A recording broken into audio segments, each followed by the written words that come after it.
welcome to the Being Healed podcast. I want to give a quick thank you to everybody who listened to the first episode of this season. It was so much fun and just felt really easy, which is what you wish for. So thank you for the support, and I hope you got something out of it. I know you would get something out of today's, as I am with the one and only Marshall Newble Sr., or as I would say, my dad. Hi, Pops. How are you doing? I am doing well. Glad to be on your podcast. Finally, you invite me on. Well, I had to give it the first, season under my belt to figure out if I even was doing it correctly. So, thanks for being here. Let's just jump right in. So, how long have you been walking with the Lord? This July would be 40 years, and I've surrendered my life over to God, and so it's been a long haul. But yeah, those 40 years have gone by pretty fast. It's been 40 years is crazy. That's insane. So we were how old then? 19? Yep, I came to the Lord right after high school. I was a year behind, me and your mom. And we came to God in 1985. I was 19 years old. And I just turned 59. Ooh. So 40 years ago. My Lord. Okay, really easy question that you can, it's a yes or no. But can you confirm that I'm your favorite? I can confirm that I love all my kids, yes. Fine. But you probably love your grandkids more, so it's... Obviously, yes. So I kind of, when I was thinking about what questions I wanted to ask you, I was trying to think of things that I didn't know. And I feel like there's quite a bit I don't know. But what is, and I thought about this one today, what is your favorite Bible scripture? I don't think I know that. Do you have one? I have several. It's hard for me to say which one is my favorite, because I love Psalms chapter 1. I love Psalms 23. Those are chapters. I know, but I try to learn them that way. I don't have one verse. 1 Thessalonians chapter 4, verses 16 through 18. What else? Acts 2:38 to 48. And yeah, it's hard to say. It's hard to say. Because I keep saying it's like the book of Acts. The book of Acts is definitely my most favorite book of all. But yeah, every time I preach, I say, this is one of my favorite verses. And I realize I say that almost weekly. Yeah. So, I have many verses, but it's hard to pinpoint my very favorite. Was Acts one of the first books that you read? Do you remember? No, actually, my very first one, the first book I studied was the book of Acts. But the very first verses that I started to memorize was 1 Thessalonians chapter 4, verses 16 through 18. Just a verse talking about the rapture. That's... Yeah, I know. That's deep, quick. Well, back in the 80s, everybody was... Well, Jesus was coming in the 90s. Yeah, Jesus was coming. There was 88 reasons why he's coming, and then there's this thing and that thing, and there was 89 reasons why he didn't come. And everybody was talking about the end times, and this was part of the end times, and the 666, and so it was in the mid-80s to the late 80s, everybody was into end times, and Jesus is coming back. So. Yeah, a lot of books were written during that time. Yes. Yeah, I do hear you reference the 88 reasons why Jesus is coming back in 88 quite often. So I'm going to kind of jump around a little bit, and then we'll just kind of see where we land. But one of the questions I had was, are you able to describe what your mother was like? Because she died when you were 15. None of your kids got to meet her. I don't know if any of the grandkids on your side got to, no.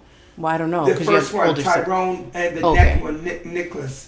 They were born. Oh, wow. Okay. There were the only two, but they were babies. Okay. So they wouldn't probably remember either. Her, yeah. So can you describe her, and how did the way that she raised you shape you into who you are? Oh, wow. That's an easy one. Well, we always say my mother was extremely angelic or extremely demonic. There was no in between with her. Like, she was so loving and so caring. She would help everybody. Even though we were on public assistance, she fed all the kids in the neighborhood. Miss Dorothy could cook the best, my mom.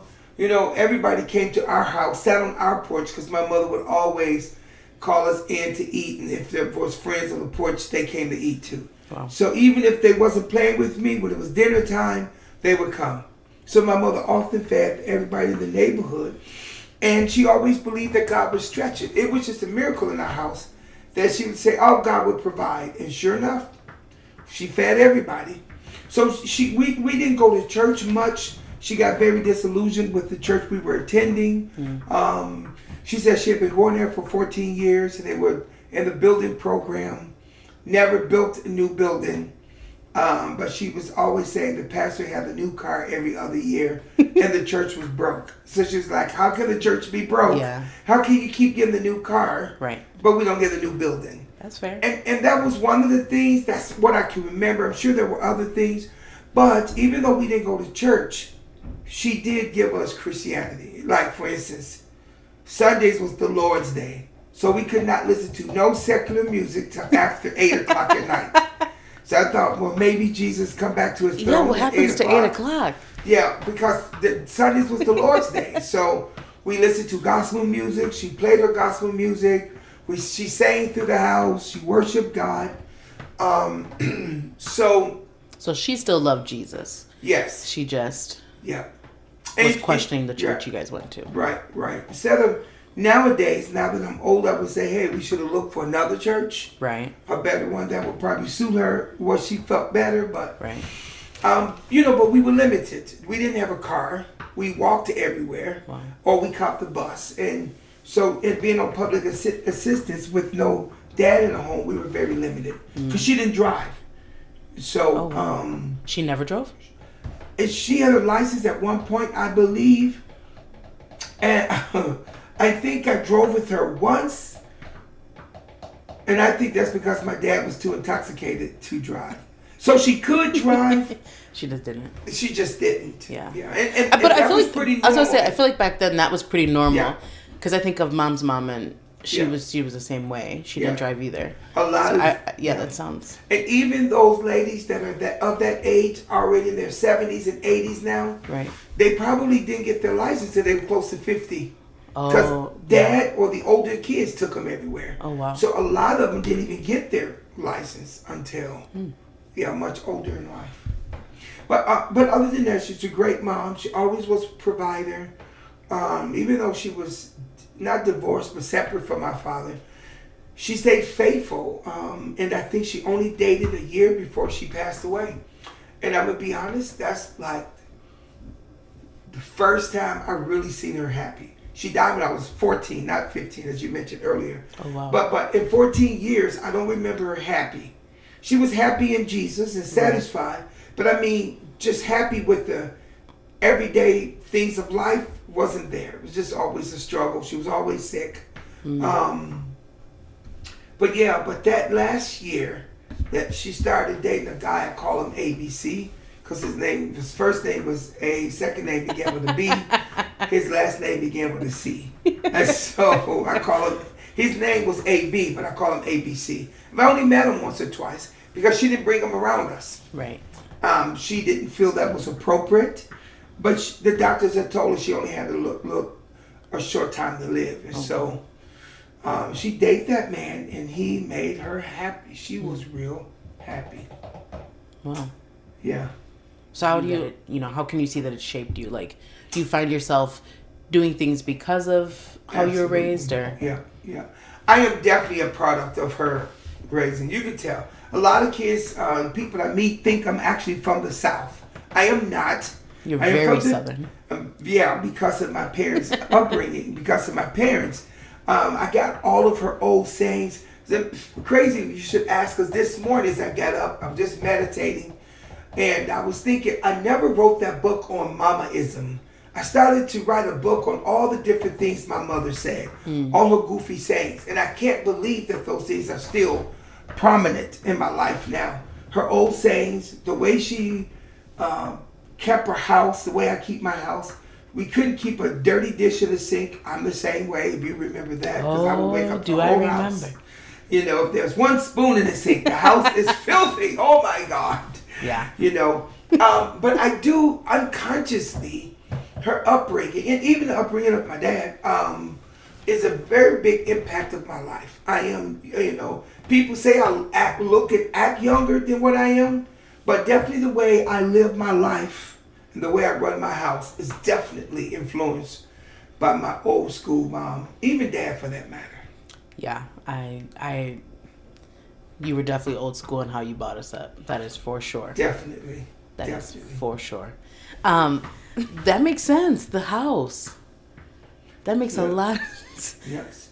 Hey, we didn't even have a vacuum cleaner. We had to sweep with a broom. And even when we Carpet? Yes. Oh my God. And even when we got a vacuum cleaner, it was like brand new. And so you weren't using it? No, because my mother felt the vacuum cleaner wasn't good enough. Because the broom can get the dirt out. It sure does sound like a father that I have when we had a dishwasher and we couldn't use it. Why? We had 3 actual dishwashers. hands. Yeah, Yes. yeah. Marshall, Junior, Angelina, and Vashti. Why would we use that motor thing when we got 6 hands, Yeah. It's funny that you mention, the whole entire neighborhood would come, or whoever was at your house would come and eat. That's how we were raised. I think of when we were on 35th on the south side. And it was like that all the time. It was never just us at home. We always had people that would drop by or, whether you guys knew it or not, they would come over. And even times when we would come back from school or, wherever we were going as a family, we would have people on the porch waiting. I just remember there always being people in our house. And I just remember that always being something that I loved. I enjoyed it thoroughly. I loved that we always had people in the house. And God always did make a way. I mean, we were not sitting on money either, No. we were, obviously you know more than I would, but you never hid it from us that we didn't have money, and that there were times where we were struggling, but God really did always seem to provide no matter what. And there was always food for everybody and their mom. And I just never understood, but I can see why that part of your faith wasn't hard because you saw it as you were growing up. Yeah. Just like for me, I don't think that would be difficult for me to think, where it's like, oh, well, there's more people here than I thought, but God'll make a way. That's just not because I saw it so much growing up. So there does seem to be a lot of those parallels. Would you say you gained a lot of faith or you learned faith from her? It seems like she was definitely a woman of faith when it comes to sickness or just anything. Like she very much was dependent on Christ. Yeah. She really got sick with cancer probably when I was 7 or 8. She lived like 7 or 8 years further than what the doctors anticipated. Because she just believed that God was going to continue to heal her, raise her up, or whatever. And he did so. So yeah, we exercised a lot of faith. She did. I did not understand it because I did not understand how can a wonderful God, as she said, will allow us to be so poor, so devastated. And I didn't understand how it's the decisions of men, different things like that. So as a kid, I didn't get it. I knew there was a God. I don't remember ever not knowing there was a God. So I always did believe in God. And we always had, I think my faith's so strong now because growing up, I seen God do some great things. My mother talked about it, but because we were in such a desperate need, God always stepped in at the last minute and to show things. I'm thinking about one time when we often, by the end of the month, before she would get her food stamps, we would often be down to just bologna or spam and some eggs, something real simple.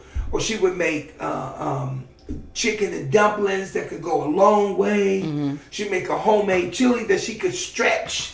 Or something like that. But I remember one time we didn't even have that. And I've said this over the pulpit many of times. How we didn't even have bread. There was no mayonnaise. There were times when we didn't have popcorn or chips, no bananas or apples or something like that. We would make, which I didn't do that much. I just went hungry. I didn't really care for the mayonnaise sandwich or the syrup sandwich. We did that, and that was not uncommon in our neighborhood. Okay? That wasn't uncommon. So nobody mocked because we all did it. Right. Even those that had mom and dad in the house, they sometimes would have a shortfall, maybe because of a bill or something. So that wasn't unusual, but I remember us not having any food in the house. I mean, the cupboards were bare. No canned foods. Normally, we always had cans of corns or string beans or something. Didn't even have that. Wow. And she just went in her room and prayed, and she came out and said, well, before 12 o'clock, before midnight, she said, we're going to have some food. God just, so I'm not worried about it. And I just kept saying, okay. But then, 11 o'clock came. There was no food. 11:30, 11:45, there was no food. And I'm like, well, Mama, she said it's not midnight yet. And I think it was, honestly, it was about 11:56, 11:58 at night. My dad, who was inebriated, came ringing the doorbell, making all kinds of noise, kicking the door down, and he had bags of groceries. And I mean, he had 4 or 5 bags. It was maybe more. Wow. And that's probably the most I ever seen him bring, because it just seemed like he kept bringing groceries in. And my mother just started, praising God, crying, and said, I knew it. I knew he would do it. I knew he would do it. And I think I remember that, because that, I think, right there changed my things of God. Yeah. Like, I literally saw God move in right before midnight. Right. Like we say, he may not come when you want him, right, but he's right on time. I think it was that point, because I know there was other times, but that one is really so permanent. Yeah, printed in my mind, just stitched in my mind. I can remember. I know the house. I can almost remember what I had on. I can remember us just being in the house and Mom going to her room, just shouting and dancing and praising God. And so yeah, we had many of those things, and that God would just move. And so my mother was a mother of faith. And to be honest, as a kid, we never heard her speaking in tongues. We didn't know anything about Pentecostal or Apostolic Pentecostal. We would call them sanctified. Yes. The sanctified people wore the long skirts and the head covering. Yeah. I now know that they were PAW, apostolics. Right. I didn't know that at the time. But my mother said, don't mess with them people. Them people are really saved. She said, leave those people alone. God will get you. You know what I mean? She would say things like, I'm a Christian, but they are really saved. And so what that meant was, to me as a kid, I don't know, but I grew up with this reverence and this respect for those that wore the skirts and the boys that didn't wear shorts, and the matching hair dressings. You got to match. It had to. If they had a blue jean skirt on, they had a blue jean bonnet on. It matched. Trust you me. If it was a Sunday dress, flowery, the head covering was made out of the same material. Maybe their mama made it. I don't know. But with that being said, I remember several times when Mama was praying that it was like she was in a trance. But then, but we would say, my older siblings would say, there go Mama talking in that gibberish again. So I don't know if she had the Holy Ghost, but my brother Robert and Linda and I heard her. It just wasn't. We just thought she was delirious. Yeah.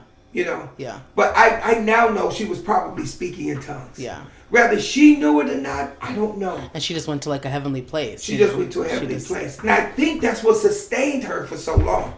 Yeah, I mean, chronic sickness is not, especially when it's like unseen illness, like it's not a wheelchair. It's not, it can be very deteriorating to your spirit, to your will, you know what I'm saying? Like, and growing up, I think there's a lot of parallels between your growing up and my growing up, in the sense of, we saw that a lot. I had a chronically sick mother who at around the same age got sick. I think I was like maybe 5 or 6 when she got sick. But we also saw those type of miracles. Like, I remember Rosecki coming on. That one I specifically remember, Rosecki dropping off groceries, or someone else coming. Sister Tracy. Yeah. And I remember, even the one I really remember is when we were kids and we didn't have any Christmas gifts. And I don't know if Parkway was doing, I don't know what it was. Either way, you remember the Santa coming over and dropping off some gifts? Yes. I just remember that because it was just so like, I knew, and you guys weren't gonna, you guys, again, you guys were just straight up with us. We just don't have it. You guys never tried to like act more than what you guys had. You never did that. But I just remember that person coming over, and then I just, I remember Mom praying and thanking God. I feel like I went downstairs at one point and she was praying and thanking God. And a parallel between Mom and your mother probably was that they were continually praying. Mm-hmm. That's one thing. Anytime anyone asks me, about her, I always say she was always praying. Like she was never ceasing to pray. You know what I'm saying? Like she never ceased to pray. She always was, whether it was just a simple thing or she really felt, she was an intercessor. So she was praying at all times of the day. She was always praying at night. Mm-hmm. Especially when you were out ministering or working. Mm-hmm. With that upbringing, I had this question when you were speaking about, like the groceries and stuff. With that upbringing, is that why your work ethic was so strong? I know when your mom passed away, 14, you picked up a lot of responsibility. Mm-hmm. And you worked a lot, or you helped, with your sisters, getting them ready for school and stuff. You have younger sisters.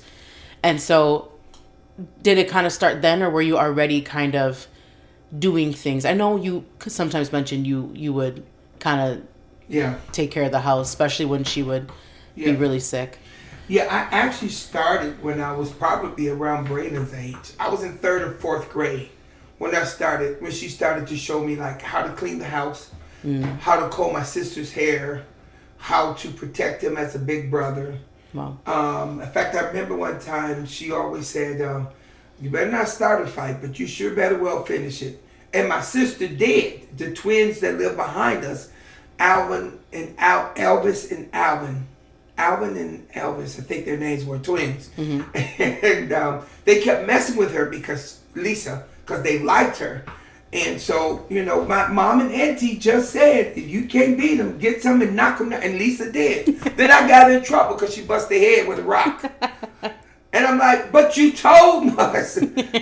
So, but we were always taught to always protect them, to keep them and to cover them. And eventually, I think in that neighborhood, I got that reputation of Cinderella. I think that something came on TV. I was 10 or 12 years old. It was like the reverse role. Instead of Cinderella, it was a guy. Yeah, like Bewitched almost. Yeah, and he was the Cinderella, but it was called Cinderfella. So that name naturally caught on to me. But in God, in his infinite wisdom, knew things obviously that I didn't know, because when my mom was sick, she could not braid or relax or comb my sister's hair. And my oldest sister, had things going on, and my sister Ernestine, right before me, had things going on. And Robert was already out of the house. He was 8 years my senior. So once he got his license at 16, he was never there. In fact, I think he moved in with Dad because he was getting so out of control. Yeah. So he moved in with Dad for a while, and so it was me. I was the one that was old enough, but I didn't have as many issues going on as the other ones, who was older than me, so they seen more and they could feel and experience. Yeah.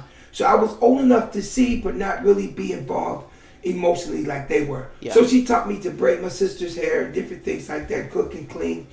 But unbeknownst to me, some 20 years later, when I'm married and my wife gets sick, I have to do the same thing, not to my 2 sisters, but to my 2 daughters. Right. God in his infinite wisdom knew that he was preparing me. Yeah. So when Mom got sick, until you guys got old enough, a lot of the cooking fell on me, the house cleaning. We all did it as a family. But you were only like 4 to 6 years old when Mom first got sick. So, so maybe about 6 or 7. I think we had my birthday party there. Remember, I had a birthday party when she was in the hospital in one of like the rooms. You were turning 6 I think I was 7. Yeah, you're right. Because I bought you that the video game. It was Infinity and Beyond, whatever his name is. Buzz? Buzz Lightyear. Whatever. Toy Story. Toy Story. And I bought it because I wanted to see it, and I had to see it. Yeah. But that was your favorite, so I got that. So you're right. We had that birthday party. Yeah. When she was in the LTRU, long-term respiratory unit. At, Yeah. St. St. Mary's, Mary's, Columbus. right? Yeah. Wow. But yeah, so that all came into practice. So I've learned that if God got me going through something tough right now, it might be to shut up, do what God is trying to show you, because you might need that experience later on in life. Right. It seems harsh in the moment, Yeah. but he could be preparing you for something later down the road. Even in high school, when my dad had his issues, I got put on his account, his checking account or savings or whatever it was. His check was direct deposit. Me and my stepmom Sue kind of worked this out. His check was direct deposit. So every other week I dropped my math class. It was advanced math trig. I dropped it and took a study hall because that was the only study hall I ever took in high school. That was the second semester of my senior year. But I had to leave school every other Friday. I got permission from the principal. I explained to him what was going on. Mm-hmm. I would catch the bus straight down to 3rd Street, 3rd and like Valete, go to that credit union, take out the money for the bills. Before you can get to it. Before he got to it, and left it in there. And I would go home and write the checks and mail the checks for the bills. Wow. Or, get a money order or something like that. And I had to do that. And I did have this work ethic that once again came into play when Mom got sick and she couldn't work. Right. So that same work ethic kicked back in. So I think that the wisdom is that we don't know what we're going through, but God knows. And whatever it is that we're going through, God has designed that to teach us and to show us stuff. And it's going to help us. So we just let God be God and not stress over where we are currently. Because there's something that we're going to do that's going to strengthen us and encourage us and cause us to grow. But we're going to use that wisdom later on in life. It's just the way God designs it. It is kind of crazy, when you think about the mirroring of it all, later on down the road, you're like, oh, hindsight is 20/20, right? Like you truly understand things later on. I remember people always asking who did our hair, and they would always be so shocked that it was you that did it. And I would always explain to them, well, I remember, he told us that he used to do his sister's hair, and it never dawned on me that it was, God preparing you for what would be a tough season as well later on down the road. Mm-hmm. But then you also prepared us, to do the same things, to clean. And, at one point I was doing Mom's hair, doing our hair. Angel ended up taking over the braiding. I mean, because you were doing the braiding for us, for cousins, for everybody. Mm-hmm. You were doing the perms or the relaxers for all of us. And so I remember at one point your hand started hurting and you were like, someone else has got to do it. Yeah, I thought I was having carpal tunnel. Yeah, you were doing so much at one point. And I think at one point you even had 4 jobs at one time. Mm-hmm. 3 to 4 jobs. Yeah. And as a kid, I would always get so mad because you were never home. But obviously, the moment you get older, you're like, oh, yeah, how are we going to eat or sleep, have a bill? Yeah, like, you don't think about it like that as a kid.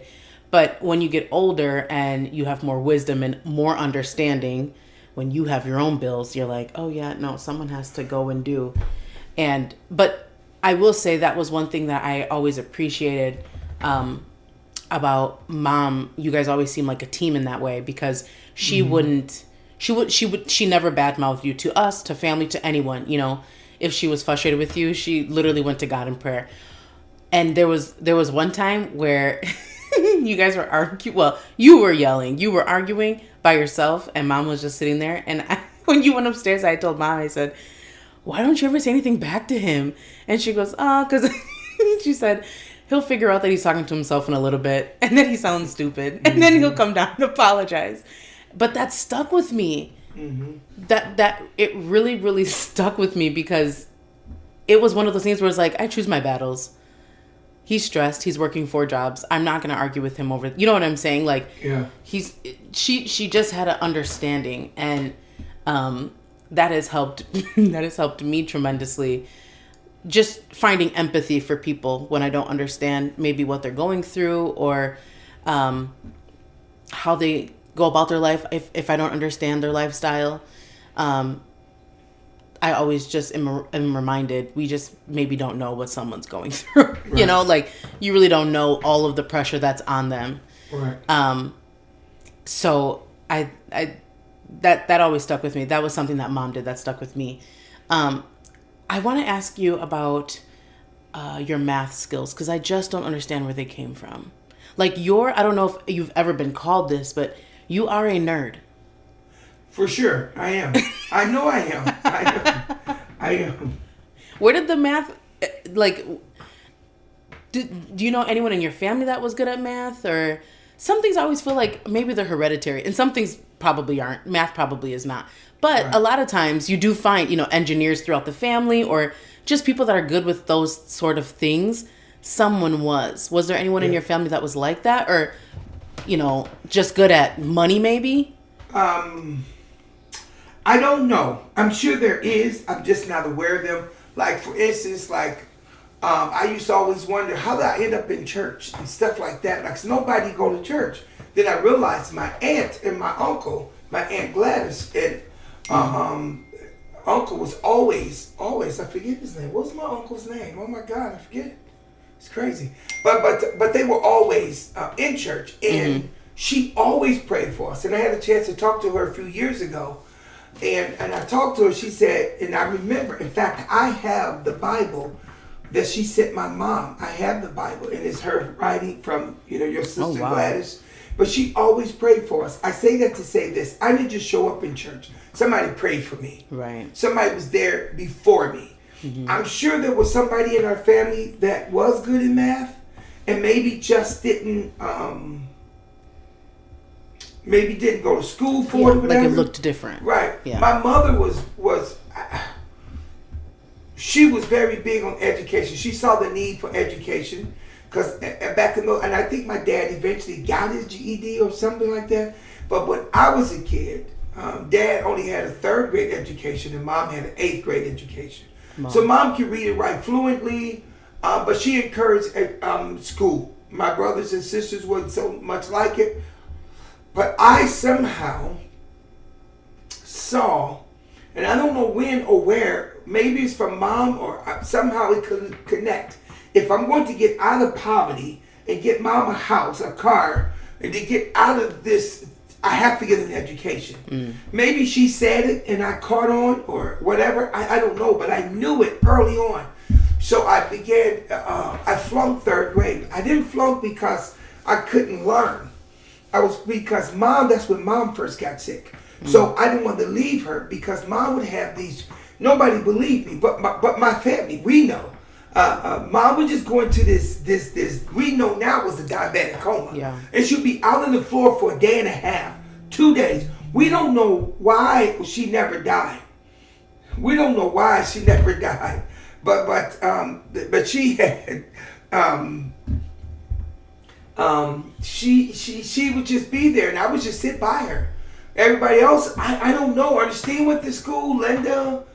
I don't know. It was crazy. But I remember sitting by her, and I don't remember where the other kids were. Because Tanya wasn't born yet.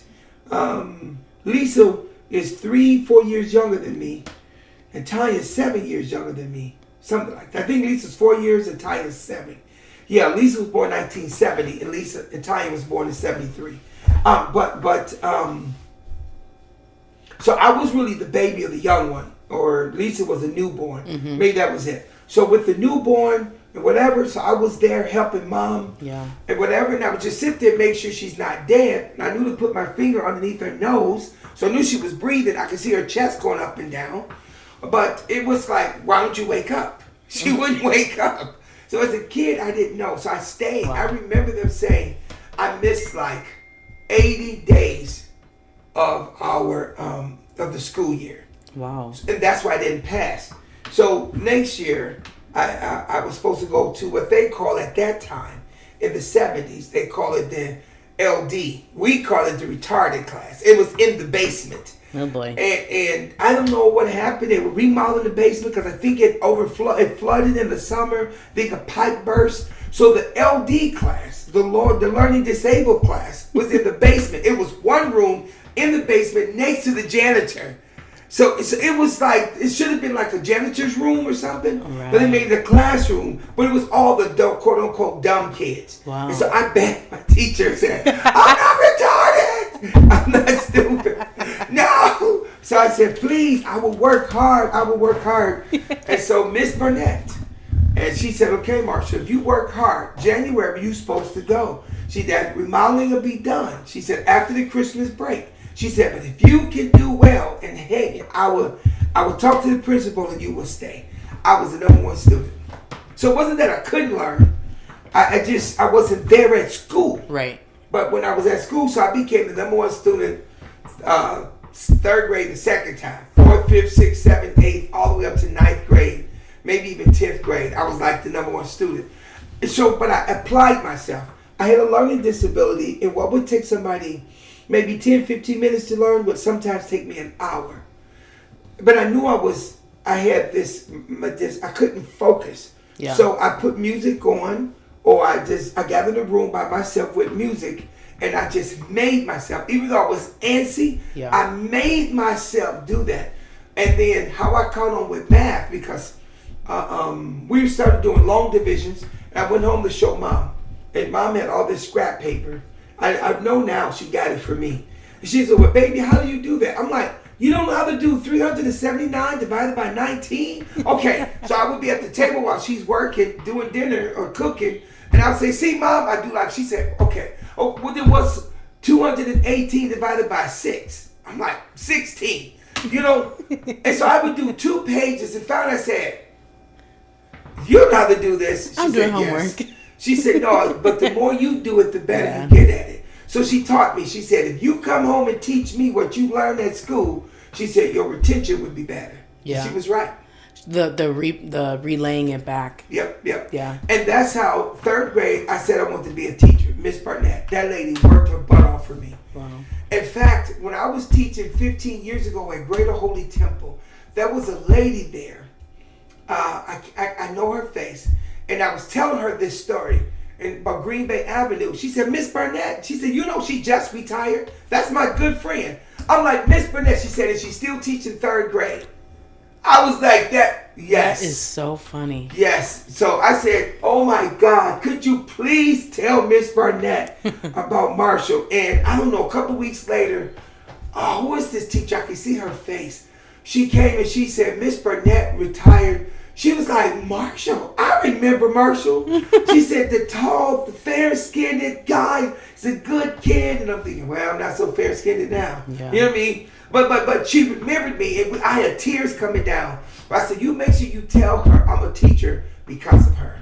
Wow. See, God just put people in my life, my mom, they just poured into me little things that I caught. Like the God factor, I definitely got that from Mom. You know, my work habit, I really got from my dad. Even though he had a drinking problem, he had other issues, anger, drinking, everything. But he went to work every day, no matter what. He could be tore up from the floor up. He's going to make it to work. And if he couldn't drive, I got the car, put him in the car, he slept, drove him to work, and then I would catch the bus to school. Wow. But he went to work. He went to work. It was just, no matter what state he was in, Dad went to work. So I got my work ethic from him. You know, so I can go on and on and on, but that math is what I caught on, math and science. In fact, my mother could not afford the encyclopedia, so she bought half of the encyclopedias, and I don't know if we got the other half. So you could buy them in half, like halfway through the alphabet, from like A to P or whatever, or whatever it was. We got that part because I kept asking so many questions. Why is the sky blue? Why is it this? Why is that? So she got the encyclopedia. She said, look it up. And I did. And so I answered my own question. Do you remember when I would just be in the car asking you questions as we drove? Yeah. Absolutely. Kids go through the that same exact blind. way where it was just so curious about everything. Yes. And none of it mattered. But I was just so curious. I wanted to know. I wanted to understand. wanted to understand the why behind things, because of Yep. that I learned early on. If I could learn the why behind it, I would remember it better. But Yeah. math, I learned probably because of you, but I learned that it was all pattern. Like Yeah. if you could understand the pattern to math, then you understood math. Yeah. You know? So anytime, but I apply that to many things in life. If I can understand the pattern, then it's almost like a safety thing. If I can understand the pattern, then I feel like it's okay. I did that with all types of situations, but school was definitely one of those things. I was the same way. Couldn't focus to save my life. Talked all the time, and I'm sure all of my teachers could say that is true. But and school wasn't necessarily easy for me, but I had to do the same thing. I had to apply myself, otherwise it was not going to be good. I just wouldn't do homework, or I just wouldn't. And it wasn't like I didn't like to, or I had an attitude towards it. I actually liked it. I just would forget about it. And then it was like, oh shoot, that was supposed to be turned in, or that's late, or And they were very gracious in school with me, especially in high school. I don't think you ever were told anything, which is nice.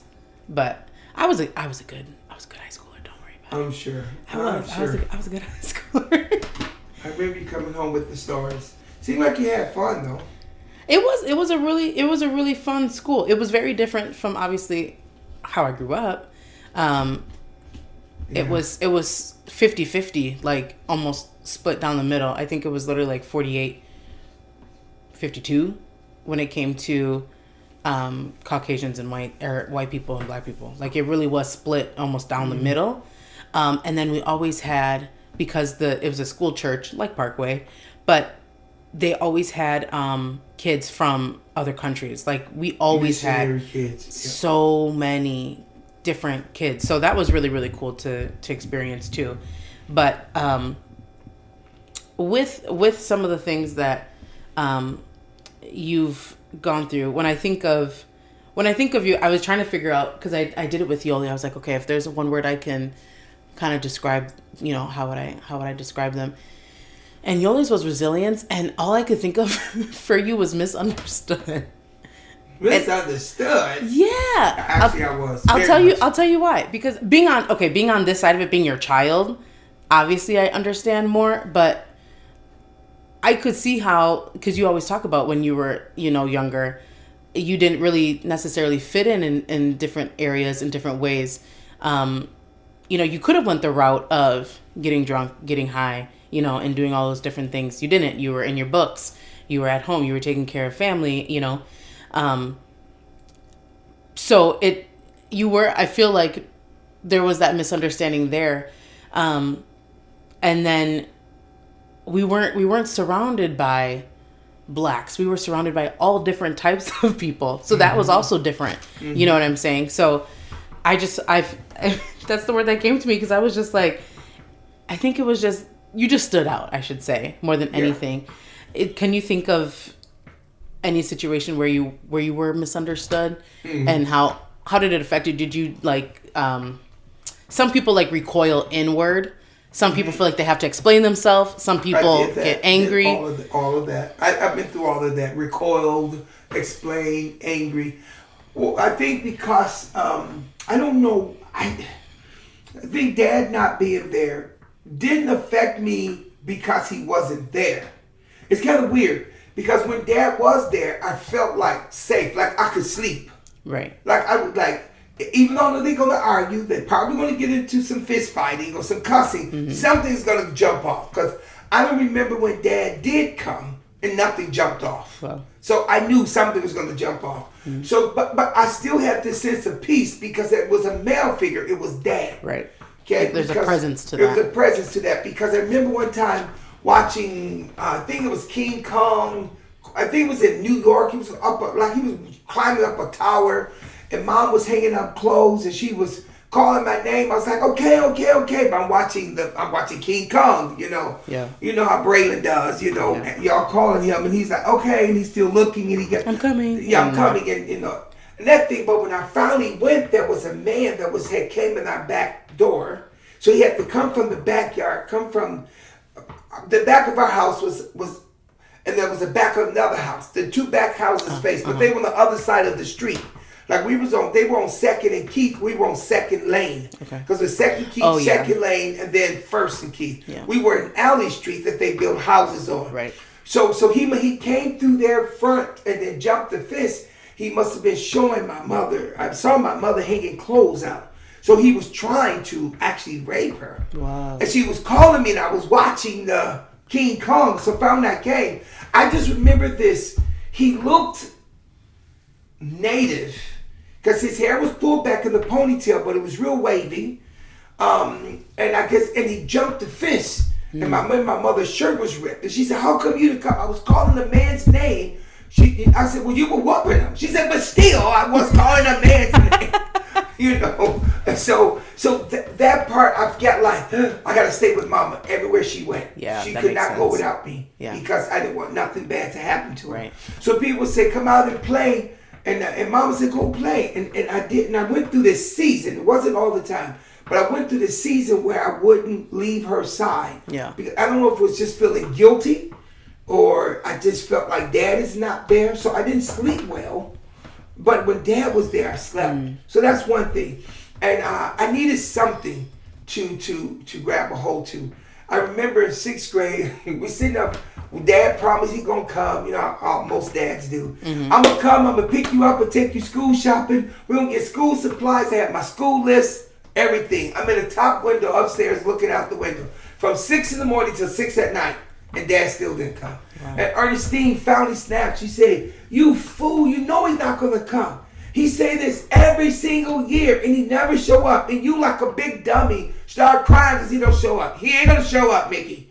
I'm like, "Ernestine, I know, but I need something." Right. I needed something tangible to hold on to. I needed something. I needed hope. Yeah. And I knew he wasn't coming, but I was hoping he would because maybe this time, maybe, just maybe, he'll show up. So that made me withdraw because I had to go to school with pants I had from last year. I could fit them, but I grew. And they were like 3 inches too short. They were already too short at the end of the school year.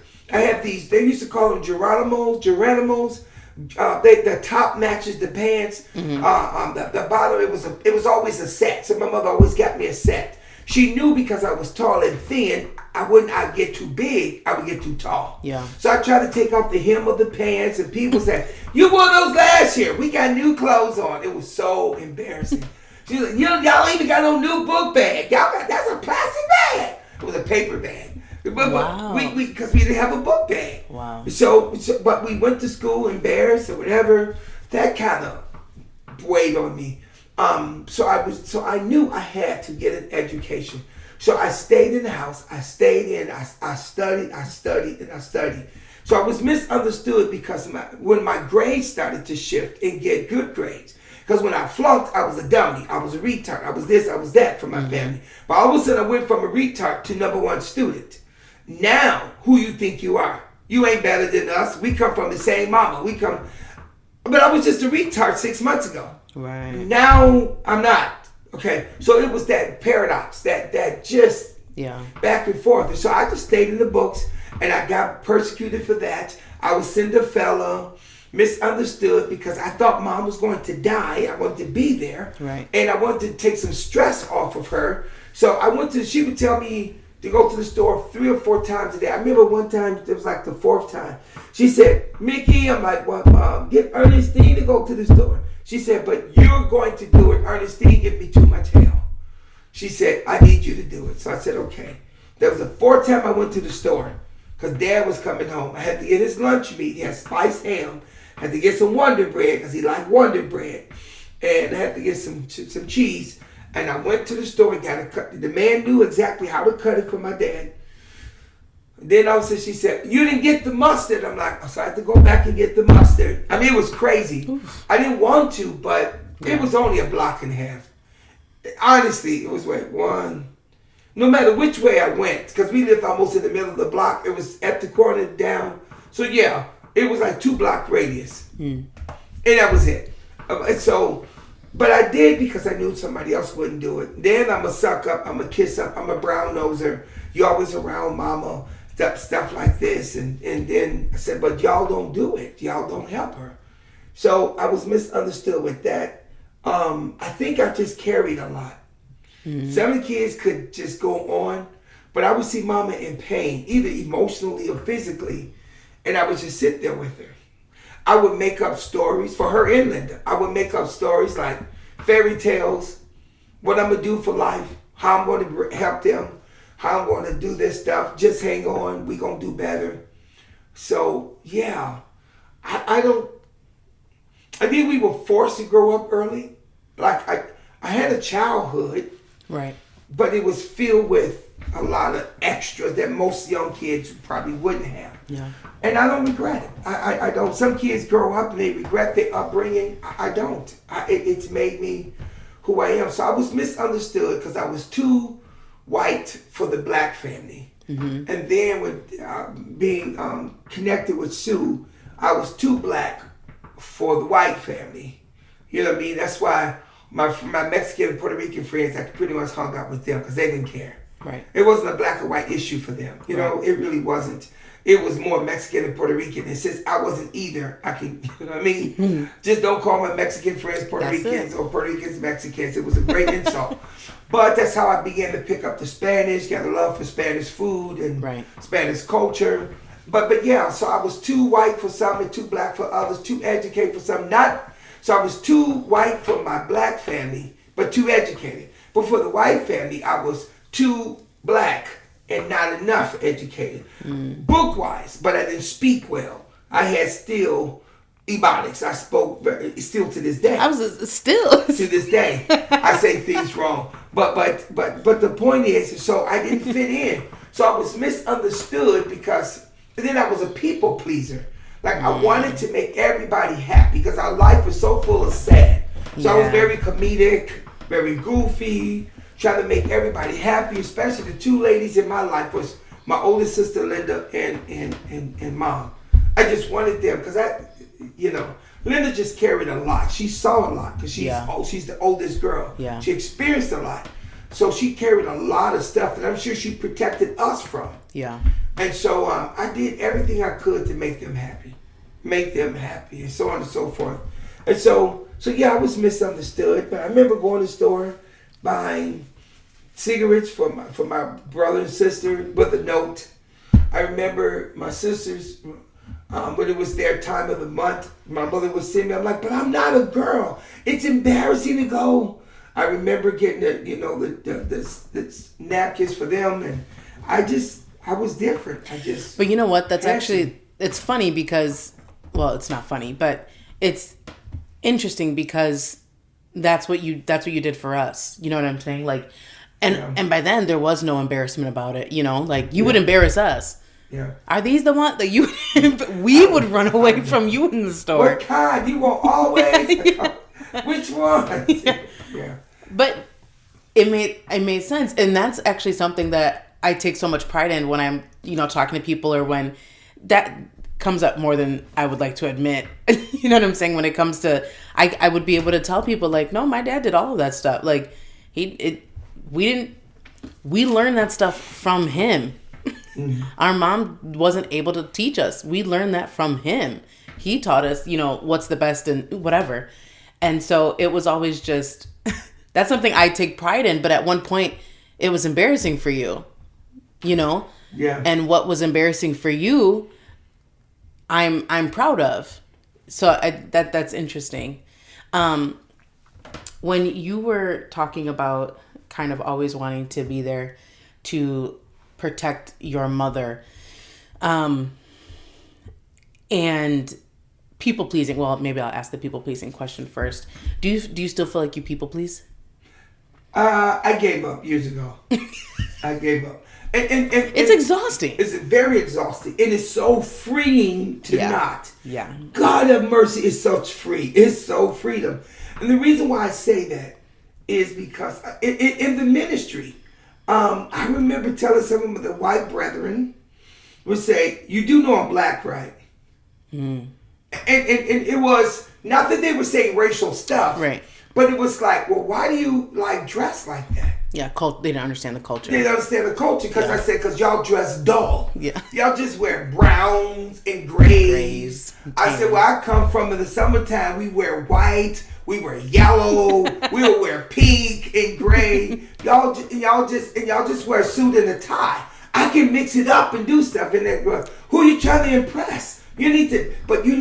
I'm like, I'm not impressing anybody. Yeah. It's my culture. Yeah. And I'm like, then I would try to dress like them and to fit in, and then I cut my curls out, because it's a sin. And I was doing everything for everybody. My God, it got exhausting. Yeah.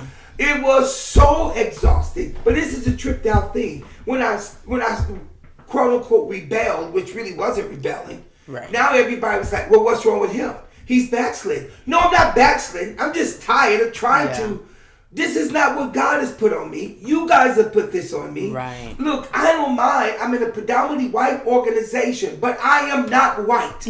I don't talk like that. Right. I don't act like that. I for sure don't dress like that. Yeah. And y'all wear shoes from the 70s. I'm not wearing Flotions. They went out with the 70s. So it was misunderstood. Even now that I let my hair grow, people are saying, oh, he's going through a midlife crisis. Oh, you shouldn't do that because of your wife. It has nothing to do with my wife.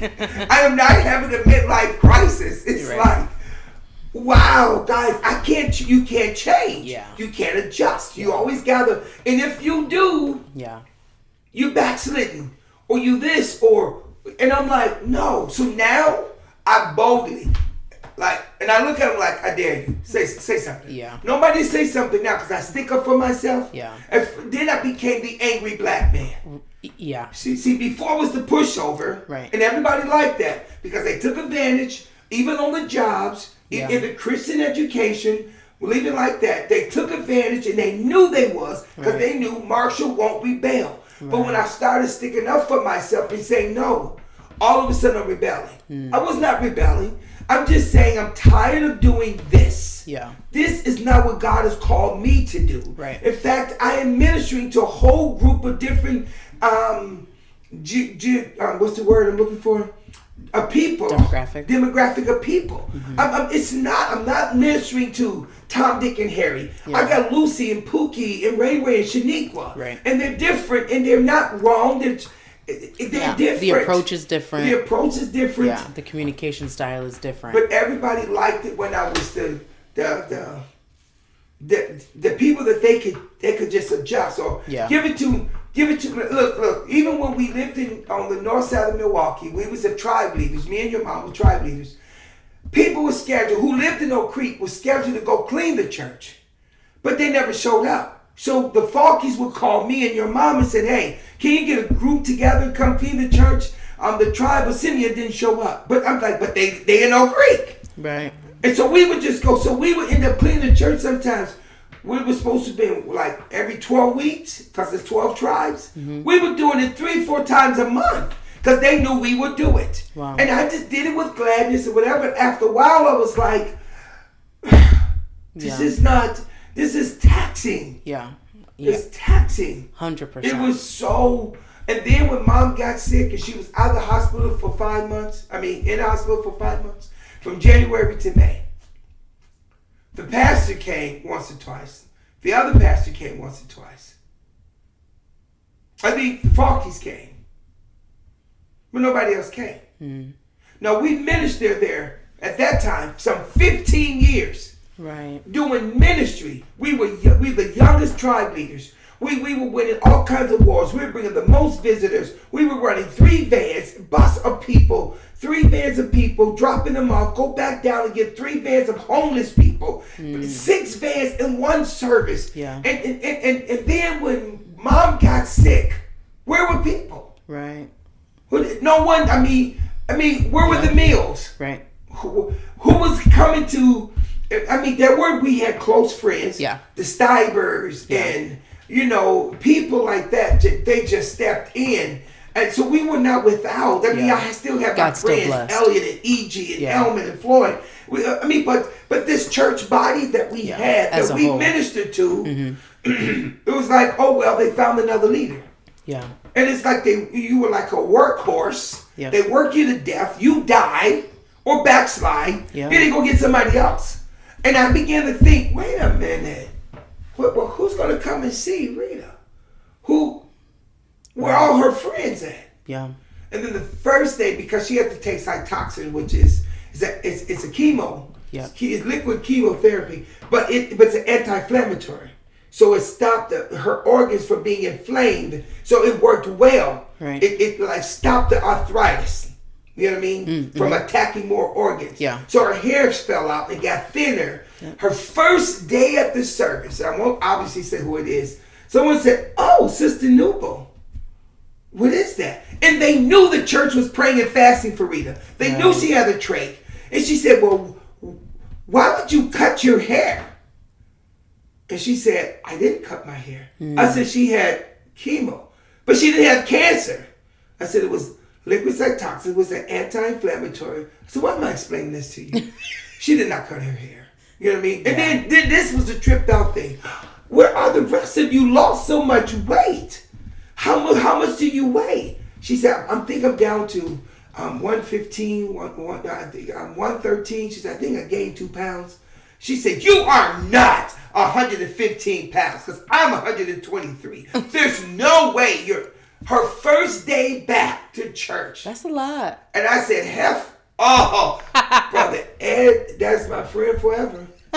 Brother Ed Saminsky, my friend. I probably shouldn't say his name. It's a Marshall. But he said, "Hey, Brother Newble, come here. I said, "Did you hear this?" He said, Brother Newble. So he called the sister and he pulled her to the side. He said, "What are you doing?" Yeah. It was just like, what? That's a good covering. But that man covered me a lot of times. Yeah. He saw me get angry. He was like, "Brother Newble, come here." I was just, "Hey, brothers, I love you, bro." To this day, I love that man. He's just a dear friend. But with that being said, people like the Stibers and my friends, and we had tons of other people that was. Some of them are not even in church anymore, but they brought us stuff. They came and they saw her. And so it was, I don't know, because I felt like we were in a whole demographic of people that I'm trying to fit in. Yeah. That would be more comfortable if I was more like them. And they wouldn't let me be me without some type of things. And so I went through a lot. It was a lot. Even working there in the summertime. I remember a situation where a man, older gentleman, and he said some things. I'm like, no, he didn't. Me and Brother Spellman couldn't get something working. The weed whacker, it wouldn't work. It was gas powered. It wasn't working. So he's like, "You guys don't know nothing." And he was just snapping and using cuss words. I'm like, "Oh, this is an elder." And I just said to Brother Spellman, "Is that how he normally talk to you? Because I ain't down with that." He said, "Who are you talking to?" I said, "Brother Spellman, I'm not him." And so then he went and got a weed whacker, handheld one. And he said, because he wanted to weed whack the front because the pastor was out of the country.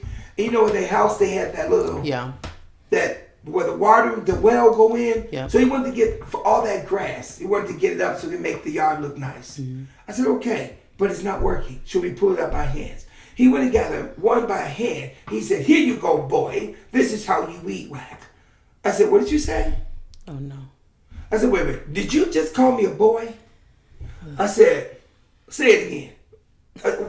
What did you call me? I said, "Tell you what, I'm going to get Brother Tamil before I whoop your butt." and I was like, I was gone. By this time, Rita is sick. There's so much I'm going overworking. On. I'm working, and now at church, but at this, it was summer. Now I'm getting called a boy. Yeah. And I'm not into the racial stuff. You can call me whatever you want, but I knew he meant it to be evil. Yeah. And so I was like, okay. I didn't got Brother Tamil. Frank Tamil came and he snapped. He said, "Go home, Brother Newble, and take care of your family." I said, "Oh, I'll finish the day." He was like, "Nope." He said, "Just take the rest of the week off." He said, we will pay you for the summer." I think he even gave me the whole summer off. But I heard him snap and said, "How dare you? Yeah. We don't have a church like this. We're not in..." So it was those type of things. But this is what I learned. God permitted it, right? But it taught me. I didn't backslide like some people. Right. None of that made me backslide, because my commitment was not only to the church, my commitment was to them, but my love and my adoration was to God. Yeah. God didn't offend me. Yeah. People were offensive. And I'm sure I've offended others. Yeah. Not meaning to. But I didn't have church hurt because God didn't do this to me. I mean, I had church hurt from people, but not from God. You didn't attach it to I God. didn't attach it. Because I knew that if I turned my back on God, I had a sick wife and 3 kids and 3 foster kids, Right. that if I backslide, they're going to be lost. Yeah. And I said, this is bigger than me. So I knew enough to know that this is way bigger than me. So no matter what Satan threw at me, just from the stupidity of people or the ignorance of people or whatever the case may be, but it solidified my love for God to where I'm different. I'm going to be me, and I finally got okay. I'm okay with being me now. Right. I am really okay being me. At school, I'm okay being me. Yeah. I am not like everybody else, and I'm good with that. I am sanctified. I'm filled with the Holy Ghost. I live for God, and I have finally got okay with that. This is why I don't tolerate foolery. I don't care who you are and what your name is. I am not tolerating foolishness. Yeah. You can be foolish, but you can keep me out of it. I'm just going to exit out. 100%. I'm just not. I'm just, you get too I always old, say I'm too lazy. grumpy. Yeah. I'm It way takes too much lazy. energy. It's too much energy. Too much energy to try to keep everybody and help everyone. It's way too much. Just daunting. The people pleasing thing, I will say, I struggled with for a little bit. But did you ever struggle with, if I didn't do these things, God wouldn't bless me? I feel like people connect people pleasing to blessings because they feel like you have to do these things in order to get blessed. But like you said, at the same time, your body's literally deteriorating. Your home is upside down or different things like that because you're simply trying to be all to all people. Yeah. You're not God. At the end of the day, you have to do your home is your first ministry, and then you're able to go out. But if home is messed up, then we have to turn our eyes inward and deal with that first before we're able to help other people. But I do feel like sometimes people connect blessings to pleasing others. Yeah. And absolutely. But I believe he tells us, we're supposed to do things we're told as kids, do things out of the kindness of your heart. Mm-hmm. And at some point, there's no more kindness. You're just doing it because it's what you were told to do or because it was what, you've done for so long. Mm-hmm. But like you said, at some point you get to a place where you're just like, wait a minute. Wait. And then when crisis does happen, that's a big reality check of, I was doing 11 things, for this situation or for this situation. And when I need just a, hey, how are you? It's lacking and it's not there. Right. I'm doing more for others than they would do for me. And I think we're called to do for others, whether they do something for us or not. But there's a boundary that we have to learn to have. Yes. And I think sometimes in Christendom, we lack boundaries in that way because then God won't bless us. On both ends, yeah. I'll say. We don't know how to not cross somebody's boundaries. Right. We think we have a right to say what we feel we should say when we want to say. Yeah. And we don't always have a right. Well, in Jesus' name. So therefore it's okay. Exactly. And then we don't know how to tell people how to politely back off. You crossing my boundaries. You don't know how to say no. Because when you put up boundaries, you're backsliding. Or if you put up boundaries, you are snooty or bougie or whatever the case may be. But I use this example, when Miriam was complaining about Moses. Miriam and Aaron and Moses was in the tent. And she charged Moses up for marrying a Ethiopian, a black chick, because the rules were Jews marry Jews. Right. And if I understand right, if I understand right, I need to maybe go back and read it. But Moses was like Zebulun with Zebulun, Judah with Judah. He went specific where God was like, I want my Jews. Stay in your tribe or whatever. But then when his wife died, Zipporah died, he gonna marry this African chick. And so Miriam was like, oh, wow, who did he think he is? And God pulled him out of the tent and said, you're right. I don't just speak to him. I speak to you the dreams and vision, but I speak to him face to face. In other words, he had an audible voice, and God struck her with leprosy. It wasn't her place. And he was going to kill her. The one that she gossiped about had to stand between her and her death, between her and God. And Moses said, don't do it. Don't do it. Because of Moses, she wasn't dead. And I always tell people, she was right in what she said. Yeah. She didn't have a right to say it. Right. And that's what we don't always understand as Christians. We may be right in what we're saying, but you don't have a right to say it. When you meet somebody that's all tatted up, instead of trying to see where they are, maybe if we think that there's something going on the inside. There may be. But what about people who just like tattoos? Right. That does exist. I'm not saying it's right. But it's not necessarily something going on. Yeah. But in our saved, sanctified mind, we feel there must be something going on. There's a deep issue. It's a deep issue. And there might be. A good chance there is. But I will tell you, either way, it don't give us the right to just start attacking their tattoos. Why don't we get to know them? Why don't we get to make them feel comfortable? Yeah. Why don't we invite them over to our house for coffee if it's something like that? Go out to coffee with them. Get to become a friend before you start attacking the exterior stuff. Let's work on the interior as God does. God looks on the inside while man is on the outside. If we do God the way God does it, we might win more people to the Lord. Yeah. And so that's where I take my boast at. Now, working with people, I know some people have left the church because of the way I treat people. I'm so relaxed with them. I'm giving them space and grace to grow. And this, you know what's something unique? A lot of those people I've been working with that's been shacking up and doing this other kind of stuff are now getting married. Right. But it took patience and time. Yeah. It took time and patience to get them there. Now they're getting there. Praise be to God that they're doing it right. But what if I would have just attacked them and kicked them out right away? Well, and sometimes we focus on the sin more than we focus on the obedience. There might be some areas where they're obeying God, you know, and they really feel like they're strong in, but then they might have struggle points in other areas. Mm-hmm. And they're already aware of the struggles that they have. Yeah. If we're making, you know, if we're focusing on those things and they're focusing on those things, there's no space for grace, or there's no hope, or even like pat on the back of good job. I see you're doing this well. You know what I'm saying? Mm-hmm. There's already conviction. If someone is truly having a heart towards Christ, God will convict them. So if we're sitting there causing conviction and God's causing conviction, and then they're having their own shame and guilt, I don't know how someone gets up from that easily. They don't, not easily. Some do, but most don't. And they don't get up from it easily. They just don't. They also, I mean, it's also, as someone who was raised in it, there's also, I feel, based on just experience, that there's less of a grace for those that were raised in it too. As if, you know, we're not human, or, you know what I'm saying? Sometimes I feel like they're like, well, you were born and raised in this. And it's like, and I'm still human, you know? And I have my own walk, and I have to know Christ for myself, and I have to, you know, so there still has to be that space and grace, even for those that have been raised and born in it. What people don't realize when you're raised and born in it is the conviction comes a lot faster. Now, whether we listen to it or not is up to the person, but the conviction comes a lot faster simply because we know right from wrong. And that's what sometimes, you know, when they say people backslide, that's why they go so hard the other way.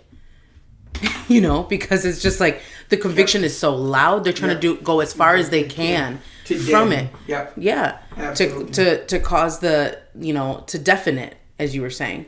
One last thing I wanted to bring up when you were talking about protection and such.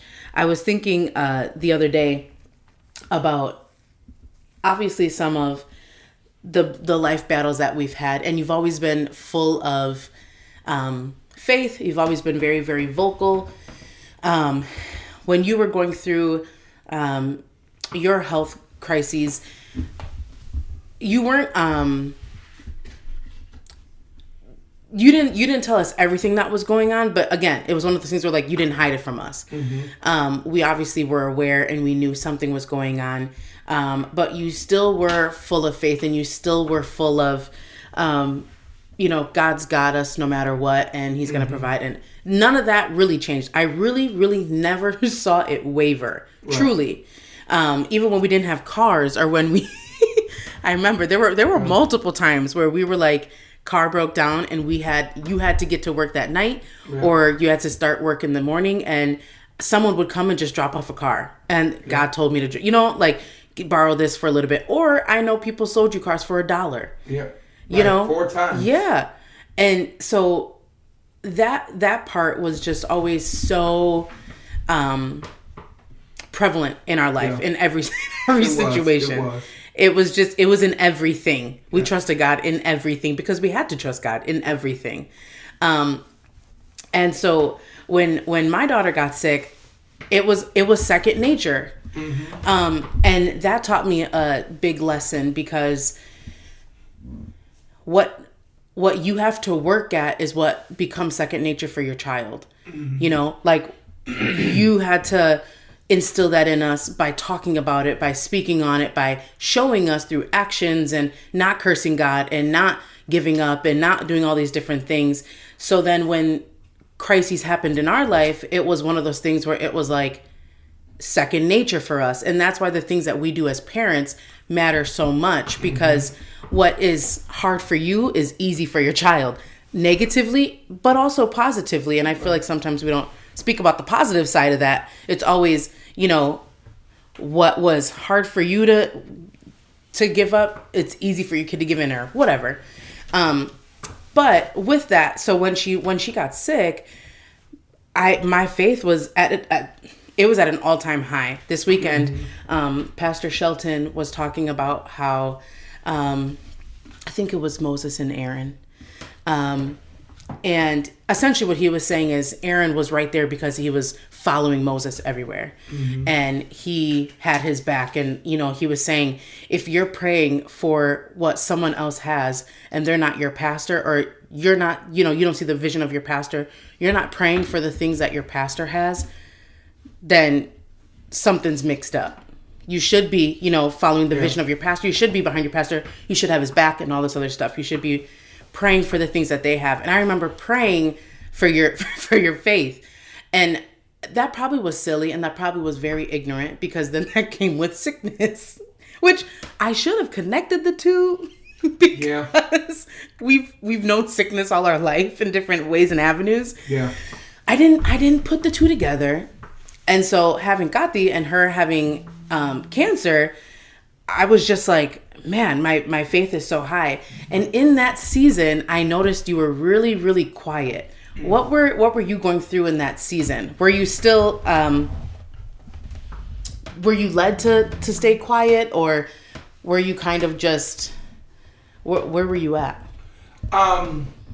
It's one thing when your kids are going through, but when you see your kids, when you go through, but it's one thing when you see your kids go through the same stuff you went through, you're like, God, I defeated this, which doesn't mean that they won't have their own trials. Because my faith was built because of trials and tribulations. Right. So how your faith going to get built? The same way. And I was like, God have mercy. And I was like, ugh. So I was quiet because I knew God was dealing with you and your faith. I was quiet because I was angry, because I know you kept mentioning this to your doctor, and they did nothing. Right. And now it's like we at this place.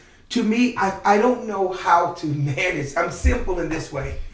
When someone continues to do something and you keep saying, ouch, that hurts, and then all of a sudden they get the revelation, oh, okay, it's all good. But I'm like, but you did all this damage. Yeah. And now, so now it's okay. Right. And I want to be able to say, oh, okay, but it's hard for me at times to say, wait a minute, you kept telling that doctor every 3 months that something is not right. And I was like, I'm going this time if you don't say nothing. Because I knew something wasn't right. I could feel it. So I was angry that that doctor didn't listen, and that they don't take sometimes patients serious. Because I know with my health, I tell my doctor all the time, I am the #1 advocate for my own health. Yep. So you say I got diabetes? I don't. My records don't show that. My numbers are not showing that. Right. My sugar did go up at one point, but it didn't stay there. Yeah. So you were quick to label me a diabetic, and now they think, oh my God, you have another miracle. It's like, no, pay attention to what I'm telling you. Yeah. And I was angry at that. And I knew that you had to increase your faith, and there was nothing I could do about it except pray and do what I'm supposed to do. So it was hard to watch you and the baby go through that. And then it brought back mom getting sick, and it brought back, Ernestine and dad and Robert. Yeah. And it just brought back, am I going to lose another loved one in my life? And I thought, no. Where's that coming from? That ain't going to happen. So I was quiet for a number of reasons, because I knew you have to, it's not my faith, it has to be your faith. Yeah. And I know you've seen it, and now you have to exercise it. But that's still hard for a parent to watch their kids go through that. And especially for a baby who couldn't tell you something is wrong. But then God helped me. The day of the operation, had a chance to talk to her dad. But not only that, I saw all the support that we had. Then I saw, like, the minute the anesthesia was wearing off, she got up and almost started walking. It was like, okay, she's not going to miss a beat because she's so young. And so I was like, okay, God, you allowed this to happen when she was young and not 10. When she had to learn all over again and get acclimated. She's growing up with this thing. Yeah. And you can perform a miracle. You kept saying it. God can, what we call creative miracles. And I still believe that. Yep. I believe that God is going to do a creative miracle at His given time. I just believe that. And if He don't, He's still God anyway. Right. But I believe that. So I was quiet for a number of reasons. I didn't want to see y'all go through it. I saw Angel, worried and stressed. You try not to worry and stress, but your faith was high. It was definitely higher than mine because I was more angry. Disappointed, I think, at the doctor. Because to me, it really hurts when things could have been avoided. Yeah. Like it's one thing when something just slapped you across the head unexpectedly. Yeah. But when you have this intuition or you know something is up and you don't do anything about it, or the doctors don't, it's like it's unnecessary. And I really struggle in that area when it's unnecessary. When you're going through things, even you did it when you could have avoided this. When you did your part. Yeah. Yeah. And so it's like I see people, they go through marital issues, they go through this, they go through that, and I say, okay, I kept saying it. And so all those things, it's just, so I was quiet because of that. I saw the support, I knew she wasn't going to die. God didn't tell me that or anything like that. But I was just looking at things that could have been avoided. And so then my thing was, in my preaching, in my teaching, it changed a little bit.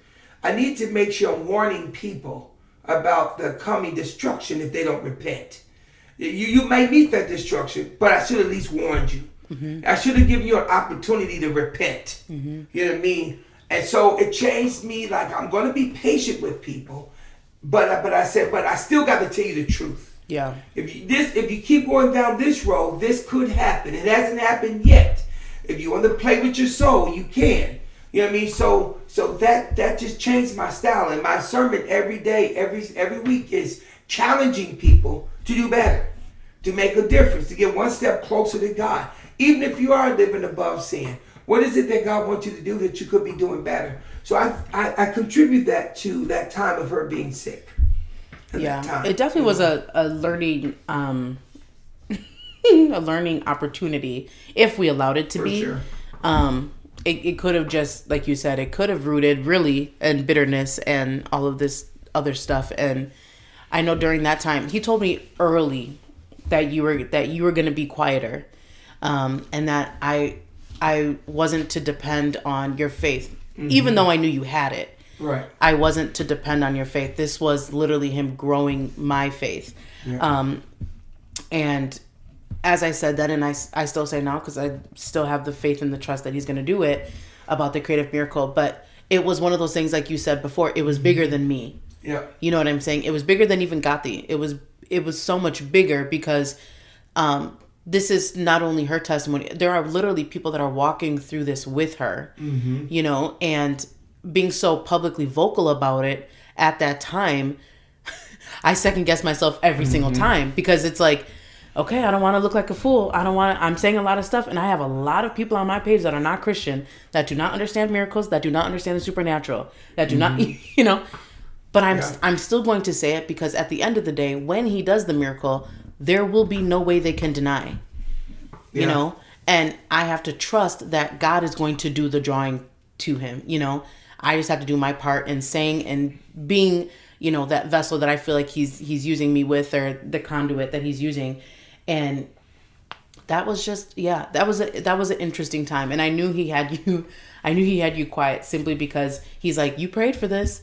You prayed for his level of faith. You thought it came easy, you know? No, and I didn't. First off, Lord, I did not think it came easy. Right. I just didn't think it would, you know. You didn't know what form, I didn't know how it would come. Yeah. So, okay, I have ending segments that I do. One of them is called This I Know, and it's obviously from Jesus Loves Me, This I Know, duh. Because songs are great. But the way that I phrased it was, I don't know much, but this I know. And so it's like, what is a truth that you have in your life that is there no matter what? So I think last week I said, I don't know much, but this I know. I just said, God is good, and I just kind of broke that down more. Well, I can say that I don't know much, but this I know personally, that God is a healer. And I'm going in now for the 7th or 8th operation for my cancer on the colon. And I already believe that God has healed me. Like you just said earlier, I got all these people depending, like, what if he doesn't heal you? I always tell them, God is God. He gets to do whatever he wants. And either way it go, we're going to worship him. Right. But this one thing I do know, that God is a healer, and he's going to heal me, and it's going to be okay. And this is going to be a testimony, not to just the church, but to the school that I teach at. Right. So I know this much I know, that God is a healer. And this Friday, they're going to discover that God has touched my body yet one more time. Amen. Yeah, we have seen him do many miracles in our family alone. Yes. Yes. In our family alone. We could never say he's not a healer. But that came with struggle, and that came with, in order for him to be a healer, there had to be sickness, there had to be illness, there had to be disease.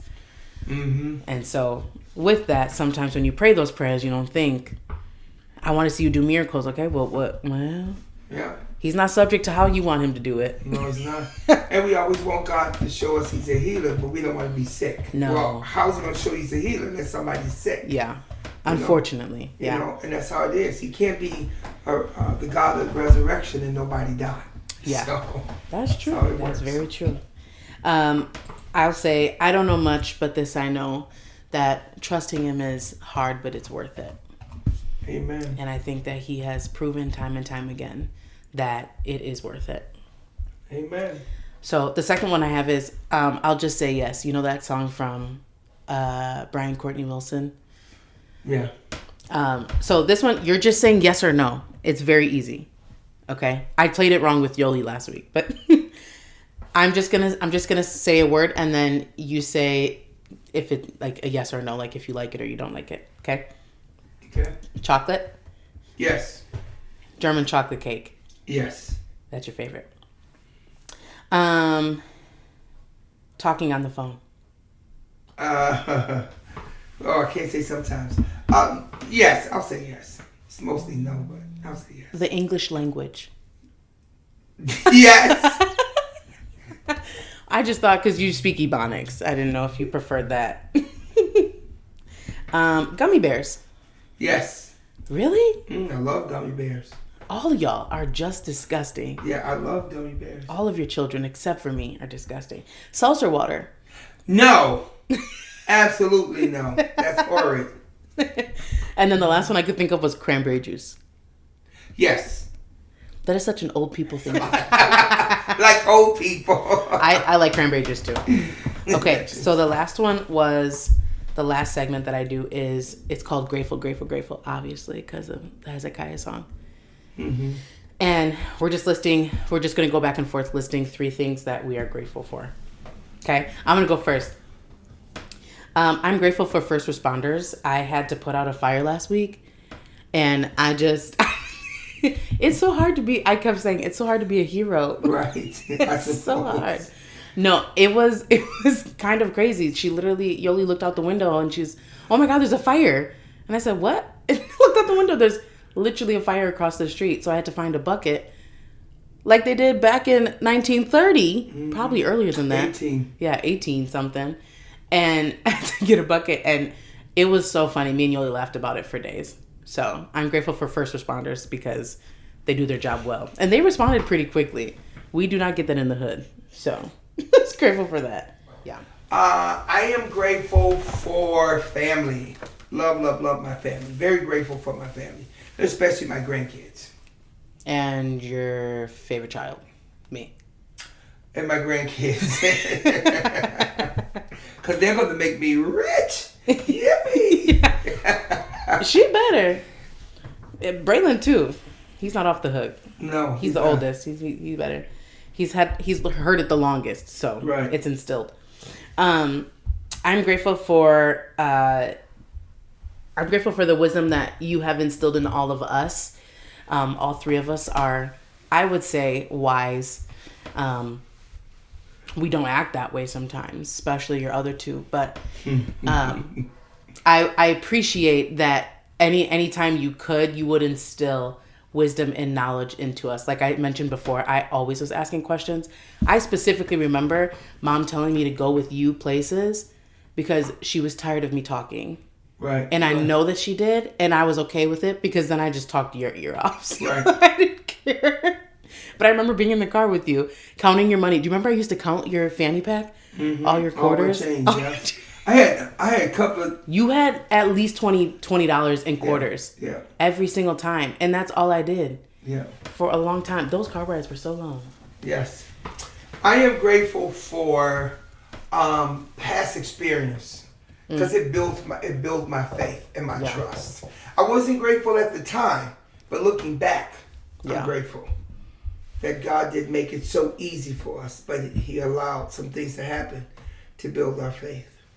It's interesting too, because what wasn't easy then, things just seem so much easier now. Right. You know, like either it's going to be difficult in the beginning or it's going to be difficult in the back end. Yeah. And you just prefer the beginning. You Might know, as well do just it now. Get it done and over with, so then things later on are easier. My last one is I'm grateful that God is going to restore all that the devil has stolen. I think in all ways will be restored, whether that's in heaven or here on earth. But I really do think He really desires for us to have restoration here on earth.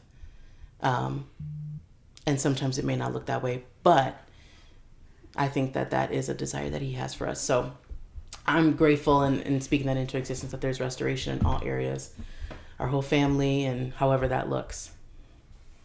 Yeah.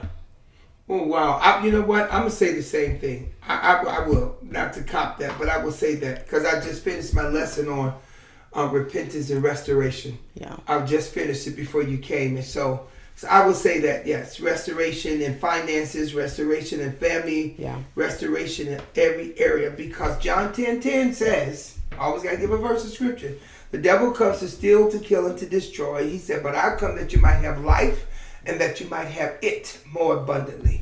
So He did not just promise us abundant life in heaven, but we get it down here as well.